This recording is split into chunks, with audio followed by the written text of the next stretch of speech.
आजच्या डबल मराठी चॅनलमध्ये मी रुपाली मॅम तुमच्या सर्वांचं स्वागत करते। आज आपण थर्ड चॅप्टर बघणार आहोत। बघा यामध्ये तुम्हाला काय सांगितलं, पृथ्वी आणि जीवसृष्टी।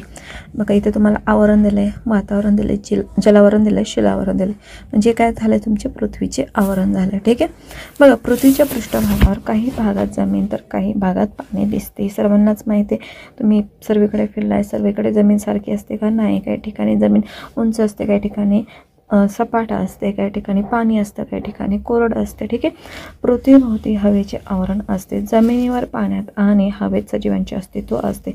पृथ्वीवरील अनेक नैसर्गिक घडामोडींना सूर्य कारणीभूत ठरतो। पृथ्वीवरील जमीन, पाणी, हवा आणि सजीव हे शिलावरण, जलावरण, वातावरण आणि जीवावरण यांचे प्रतिनिधित्व करते।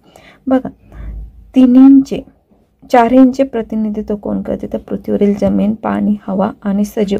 आणि असं विचारलं तुम्हाला, पृथ्वी, जमीन, पाणी, हवा आणि सजीव यांचे प्रतिनिधित्व कोण करते? तर शिलावरण, जलावरण, वातावरण आणि जीवावरण। IMP पॉईंट नोट करायचा आहे। त्यानंतर जीवावरण हे तीनही आवरणात दिसून येते। असं काय की तिन्ही आवरणात दिसून येतं, म्हणजे तिन्ही आवरणात दिसून येणारे काय आहे तर जीवावरण, हे लक्षात ठेवायचं। हा IMP पॉईंट म्हणून नोट करायचा आहे। मग या छोटे छोटे पॉईंटवर तुम्हाला क्वेश्चन विचारला तर शिलावरण आणि जलावरण।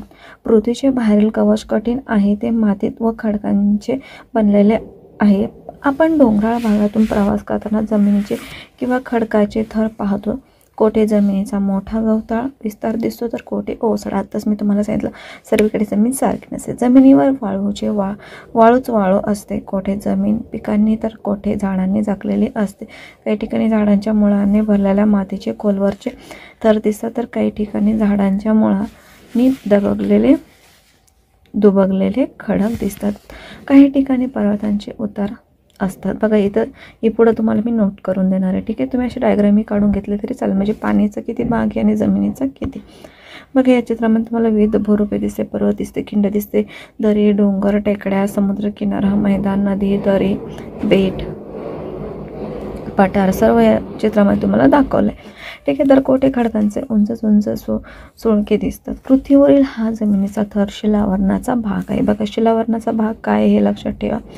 पृथ्वीवरील हा जमिनीचा थर काय? शिलावरणाचा भाग आहे। पृथ्वीचा बराचसा भाग पाण्याने झाकलेला आहे।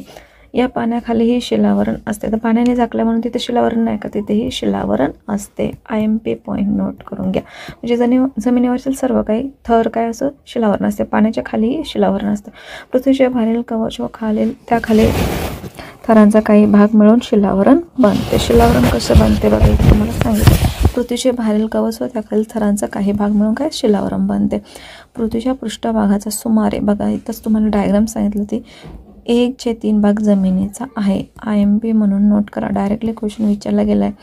त्यानंतर जमिनीच्या सलग व मोठ्या भागास खंड म्हणतात। खंड कशाला म्हणता? IMP पॉईंट नोट करून घ्या, डायरेक्टली क्वेश्चन विचारला जातं। पृथ्वीवरील सर्व जमीन सलग नाही, ती 7 खंडांमध्ये विभागली। कोणते 7 खंड आहे? डायरेक्टली क्वेश्चन येतो। आशिया, युरोप, आफ्रिका, उत्तर अमेरिका, दक्षिण अमेरिका, अंटार्क्टिका आणि ऑस्ट्रेलिया नावांनी ओळखले जातात। ठीक आहे, 7 खंड कोणते लक्षात ठेवायचे? एकूण किती खंड आहे? 7, हेही लक्षात ठेवायचं। आशिया हा सर्वात मोठा खंड विचारला जाऊ शकतो तुम्हाला, आशिया, आणि सर्वात लहान कोणता आहे? ऑस्ट्रेलिया। नोटच करून घ्यायचे, IMP नोट।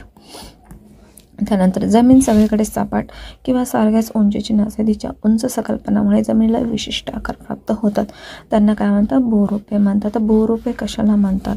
IMP नोट करून घ्यायचे, डायरेक्टली क्वेश्चन विचारला जातो।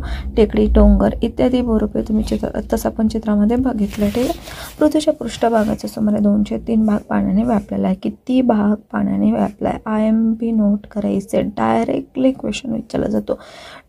ठीक आहे, तिथं कन्फ्यूज होतं, कारण 2/3 आहे का 3/2 आहे, यामध्ये कन्फ्यूज होतं। ठीक आहे, इथे 1/3, 2/3 व्यापलेलं आहे। यापैकी बहुतांश पाणी महासागरामध्ये सामावलेलं आहे। महासागरामधील पाणी खारे असते, ते आपण डायरेक्टली पिऊ शकत नाही, त्याच्या प्रक्रिया करून ते खारेपणा काढून तेव्हा आपण ते गोड पाणी पितो। अंटार्क्टिका, पॅसिफिक, आर्क्टिक, हिंदी व दक्षिण महासागर हे 5 महासागरे। कोणते 5 महासागरे हे नाव तुम्हाला विचारलं जाऊ शकतं, किंवा किती महासागरे एकूण हे विचारलं जाऊ शकतं। IMP नोट आहे। त्यानंतर बघा महासागर व जमीन यांच्या सीमा भागाला सागर तट किंवा किनारपट्टी म्हणतात। सर्वांनाच माहिती आहे बीच। ठीक आहे, किनारपट्टीवर वेगवेगळ्या आकाराचे जलरोपे तयार होतात, उदाहरणार्थ समुद्र, सागर, उपसागर, सामुद्र, दोन्ही आखात, खाडी इत्यादी ही जलरूपे महासागराचे भाग आहेत. ठीक आहे. महासागराचे भाग असलेले विचारलं तर काय येणार आहे तुमचं? समुद्र, उपसागर, सामुद्र, दोन्ही आखात, खाडी इत्यादी. जमिनीवरून वाहणारे पाणी. बघा, जमिनीवरून वाहणारे पाणी. पृथ्वीवर जमिनीवरून वाहणारे लहान मोठे पाण्याचे प्रवाह असतात. यांचे पाणी खारे नसून गोडे असते. त्यांना ओढ, नदी अशी नावे आहेत. ते पाणी आपण पितो. या जलरूपापैकी ओढ सर्वात लहान तर नदी सर्वात मोठी. ठीक आहे. ओढे जोडले जाऊन नद्या बनतात. एखाद्या जागी नदीचे पाणी नैसर्गिकरित्या, त्याला आपण काय म्हणतो? धबधबा म्हणतो. ठीक आहे. उंचीवरून खाली पडते तेथे धबधबा तयार होतो. नद्या शेवटी सागराला जाऊन मिळतात. त्यानंतर बघा, सरोवर. जमिनीच्या एखाद्या सखल भागात नैसर्गिकरित्या पाणी साठून तयार झालेल्या मोठ्या जलाशयाला सरोवर म्हणतात. सरोवर कशाला म्हणते हे तुम्हाला माहिती पाहिजे. ठीक आहे. लहान जलाशयाला तळे म्हणतात. सरोवर आणि जलाशयामधला डिफरन्स समजून घ्या. हिमरूपातील पाणी थंड प्रदेशात ढगातील पाण्याचे कण गोठून त्यांचे हिमकण तयार होतात. अशा प्रदेशामध्ये हिमवर्षा होतो. एकावर एक हिमाचे थर जमिनीवर साचले की त्यांचा बर्फ बनतो. असे बर्फाचे थरावर थर साचत गेले की त्यांचा आकार प्रचंड मोठा होतो. जमिनीच्या उतारावरून ते थर अतिशय मंद गतीने खाली त्यांच्या हिमनद्या बांधतात. हिमनद्या कशा बांधतात खूप चांगल्या प्रकारे तुम्हाला समजून सांगितलं. ठीक आहे. समुद्रावरून तरंगणारे बर्फाचे खूप मोठे तुकडे असं त्यांना हिमनग म्हणतात. ठीक आहे. समुद्रावरून, आता हा समुद्र आहे, त्याच्यावरून बर्फाचे तुकडे तरंगतात त्यांना काय म्हणतात? हिमनग म्हणतात. भूजल. आता भूजल म्हणजे जमिनीवरून या जलसाठ्या व्यतिरिक्त जमिनीखाली खडकांच्या थरात खूप साठलेले पाणी असे त्याला भूजल म्हणतात. भूजल कशाला म्हणतात समजून घ्या. हे भूजल विहीर म्हणजे विहिरीमध्ये पाणी उतरतं, बोरिंगमध्ये पाणी उतरतं, आपण म्हणतो ना ते झरे. ठीक आहे. कोकण नलिका यातून उपसून वापरले जाते. अनेक सरोवरांना, विहिरींना जमिनीखालून झऱ्यांमुळे पाणी मिळते. बघा, इथे तुम्हाला सांगितलं आहे. त्यानंतर पृथ्वीच्या पृष्ठभाग व्यापणारे पाणी आणि हिम, भूजल आणि वातावरणातील बाष्प या पाण्याच्या साठ्याला एकत्रितपणे पृथ्वीचे जलावरण म्हणतात. पृथ्वीचे जलावरण कशाला म्हणतात? IMP नोट करायचे. बघा, इथे तुम्हाला विहीर ते दाखवलंय. ठीक आहे. त्यानंतर वातावरण. बघा, इथे बाह्यावरण, आयनांबर, मध्यांबर, स्थितांबर, ओझोन वायू, तपांबर. ठीक आहे. हे काय झालंय? पृथ्वीचे वातावरण. क्रम लक्षात ठेवायचा. चढता क्रम, उतरता क्रम विचारला जाऊ शकतो. ठीक आहे. पृथ्वीभोवती असणाऱ्या म्हणजे पृथ्वीपासून जवळ असं म्हणजे तुम्हाला क्रम विचारला जाते. हवेच्या आवरणाला वातावरण म्हणतात. पृथ्वीभोवती असणाऱ्या हवेच्या आवरणाला काय म्हणतात? वातावरण म्हणतात. बघा,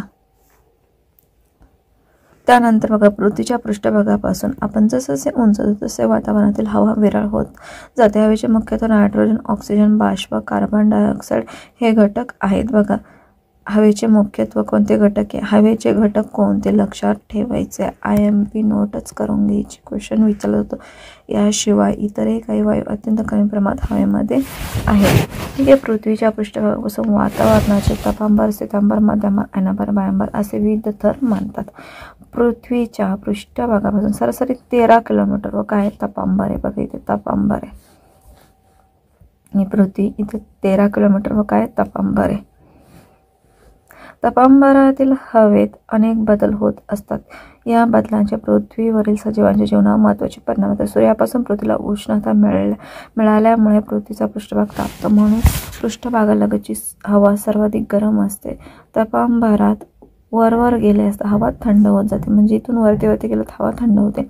वातावरणातील जवळजवळ सर्व बाष्प तपांबरातच असते. बघा, वातावरणातील जवळजवळ सर्व बाष्प कुठे असते? तर तपांबरामध्ये असते. लक्षात ठेवायचे. म्हणून ढग, पाऊस, पर्जन्य, धुके, वारे, वादळे अशा हवामानाशी संबंध असलेल्या सर्व घटना तपांबरातच होतात. स्पष्टीकरणामध्ये विचारलं जाऊ शकतं. उंच डोंगरावर गेले असता सभोवतालची हवा पृष्ठभागाच्या हवेपेक्षा विरळ असते.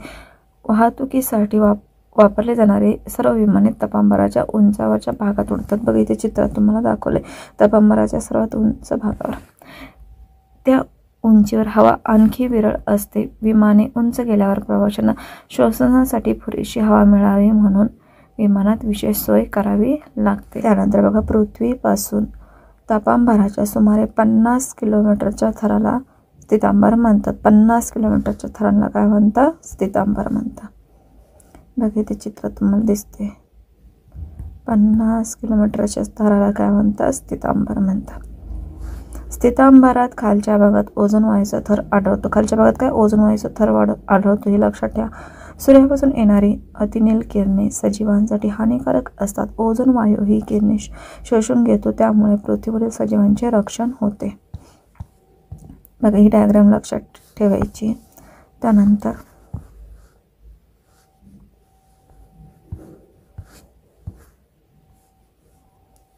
बघा इथे तुम्हाला जलचक्र दाखवलं. ठीक आहे, आता आपण व्यवस्थित समजून घेणार आहोत. ही डायग्रामही एकदा बघून घ्या. पाऊस कसा पडतो? बघा, सूर्याच्या उष्णतेमुळे पृथ्वीवरील पाण्याची सतत बाष्पीभवन होते. कशामुळे होते? सूर्याच्या उष्णतेमुळे. जमिनीत जिरलेले पाणी हे सूर्याच्या उष्णतेमुळे वाफ होऊन हवेत मिसळते. काय होते? ते हवेत मिसळते. बाष्प हवेपेक्षा हलके असल्यामुळे ते वातावरणात उंच जाते. उंचावर जाताना ते थंड होत जाऊन त्यांचे संगणन होते आणि पाण्याचे सूक्ष्म कण बनतात. हे पाण्याचे कण एवढे लहान व हलके असतात की आकाशात ढगांच्या रूपात तरंगत राहतात. सूक्ष्म कण एकत्र येऊन त्यांचे पाण्याच्या मोठ्या थेंबात रूपांतर होते. हे मोठे थेंब जड असतात, त्यामुळे ते तरंगू शकत नाहीत. असे थेंब पाण्याच्या रूपात पृथ्वीवर पडतात. पावसाच्या रूपाने जमिनीवर आलेले पाणी ओढ, नाले, नद्यांमध्ये शेवटी समुद्राला मिळते. सूर्याच्या उष्णतेने हिमाच्छादित प्रदेशातील बर्फाचे पाणी बनते. हे पाणीही नद्यांना येऊन मिळते. कशा प्रकारे पाऊस पडतो हे तुम्हाला इथे दाखवलं आहे. ठीक आहे. त्यानंतर बाष्पीभवनामुळे जमिनीवर पाणी वर जाते व संगणनामुळे पावसाच्या रूपात पुन्हा जमिनीवर येते. तर जमिनीवर पुन्हा काय येते? ते संगणनामुळे येते. ठीक आहे. आणि शेवटी समुद्राला मिळते. पाण्याचे बाष्पीभवन व संगणन आणि पर्जन्य या क्रिया अखंडपणे एखाद्या चक्राप्रमाणे घडत राहते. यालाच काय म्हणतात? जलचक्र म्हणतात. जलचक्र कशाला म्हणतात? IMP पॉईंट नोट करून घ्यायचे. त्यानंतर जीवावरण. बघा, जीवावरण. पृथ्वीवर असंख्य प्रकारचे सजीव आढळतात. पृथ्वीच्या वेगवेगळ्या भागात वेगळे प्रदेश आहेत. काही भागात जमिनीवर वर्षभर बर्फाचा थर असतो, तर काही भागात वर्षभर उष्ण हवामान असते. कुठे उंच पर्वत तर कुठे मैदानी पर्वत असतात. कुठे खूप पाऊस पडतो तर कुठे कोरडे वाळवंट असते. गोड्या पाण्याच्या नद्या असतात, तसेच खाऱ्या पाण्याच्या महासागर असतो. किनाऱ्याजवळ समुद्र उथळ असतो. महासागर किनाऱ्यापासून दूर अनेक किलोमीटर व खोल असू शकतो. पृथ्वीवरील अशा वेगवेगळ्या प्रदेशांमध्ये राहणाऱ्या सजीवांमध्ये खूप विविधता दिसून येते. उदाहरणार्थ, ध्रुवीय बर्फाळ प्रदेशात राहणारी ध्रुवीय अस्वल, त्यानंतर आफ्रिकेच्या गवताळ प्रदेशातील झेब्रा किंवा ऑस्ट्रेलिया खंडात आढळणारा कांगारू हे प्राणी इतर कुठल्याही प्रदेशात आढळत नाही. म्हणजे प्रत्येक ठिकाणी बघा, वातावरणानुसार पीक असतं, झाडं असतात, प्राणी असतात. ठीक आहे. हत्ती आणि सिंह हे उष्ण प्रदेशात आढळतात. अशा वेगवेगळ्या प्रदेशात वनस्पतींमध्ये विविधता आढळते. सजीवांतील ही विविधताच त्या प्रदेशाचे वैशिष्ट्य असते. पृथ्वीवर सगळीकडेच म्हणजे जमिनीवर, पाण्यात व हवेत विविध प्रकारची वनस्पती, प्राणी व सूक्ष्मजीव असतात. शिलावरण, जलावरण व वातावरण यात सजीवांचे अस्तित्व असते. या आवरणातील सजीव व त्यांनी व्यापलेल्या भागास एकत्रितपणे जीवावरण म्हणतात. ठीक आहे. तर या प्रकारे बघा, मी ते तुम्हाला नोट्स दिलेल्या आहे. एकदा तुम्ही स्क्रीनशॉट काढून घ्या, कारण आत्ताच आपण जे काही शिकलो ते इथे तुम्हाला नोट्समध्ये. ठीक आहे. हे सर्व IMP नोट काढून घ्यायचे. थँक्यू.